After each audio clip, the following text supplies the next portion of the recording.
What I remember most, or what I looked forward to coming here as a kid, was getting the pizza. We got. I'm going to give you one before you leave. All right. Juicy fruit. The juicy fruit. Okay, so when did you start doing that? What made you start doing that? I don't know. Well, what made me do that?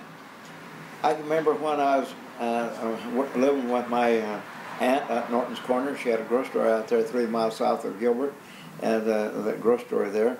And so one of the things that my granddad started, not my aunt, but these people come in to be poor as church mice, and those little kids, and they was struggling for money to buy food and stuff like that. They'd buy beans and lard and some meats worth there, and so those kids stand there, and they had the showcase with this candy. It had jawbreakers and suckers and stuff like that.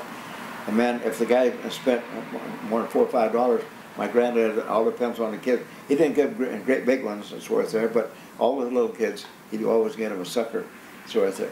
And man, they smiled and made the parents happy. I think some of them even come back when they knew they could get cheaper groceries in town, and they'd come there because my grandpa would give them the suckers.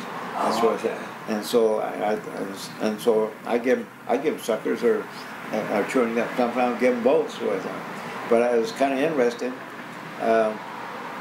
Down there on Elliott and Country Club, so right there, the state had a place where you could pay my state tax once a month there, and so right there. And so anyway, they had a new girl working there, and said, "Your face is familiar." And I said, "Well, you ever heard of Joe?" And she looked at it and said, "Didn't ring a bell." And I said, "I'm Joe the Barber there on University now in Brim Hall. I know you." And said, "I used to have a paper route." And said, "I lived down there off of 6th or 7th, and just north of 6th Street up here." He said, "I had that paper route," and said, "Everybody around there called you the Juicy Fruit Man." And so, anyway, we opened that barbershop up, and so here come. Last name was Moore. I want to call him Lester, but that's not it. But anyway, Moore. When he got through, my wife gave him his son. He was about 4 years old, maybe 5. So I was there, and maybe a little older. So I was there, but anyway, he gave him this stick of gum, and he looked at it and put it in his mouth, chewed on it a little bit. And so I was there, and so then I visited.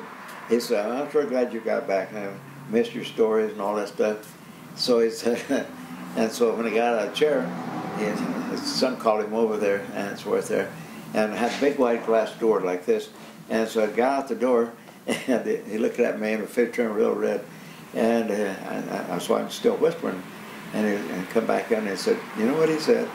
No, he said, "Dad, next time we get a haircut, let's go back down to Waldorf." And he says, "All they got here is juicy fruit, and they give you double bubble up there." He didn't care about the haircut. They just had a better class of gum. So did you ever have a double bubble? Yeah, so I had some for just him and the others that didn't like juicy fruit. Because he couldn't blow bubbles with that. "Dad, let's go back to Waldorf." And he said, "All they got here is juicy fruit." he didn't care about sweet or anything else. You know, the double That's bubble. Good. Yeah. So you still give that? Juicy fruit. The juicy fruit. Yeah, you all see these jars up here? Yeah. Oh yeah, okay. See that one up there? You got the sucker stick sticking up here, and this one here. See the suckers? Yeah. See the suckers? They're all up there.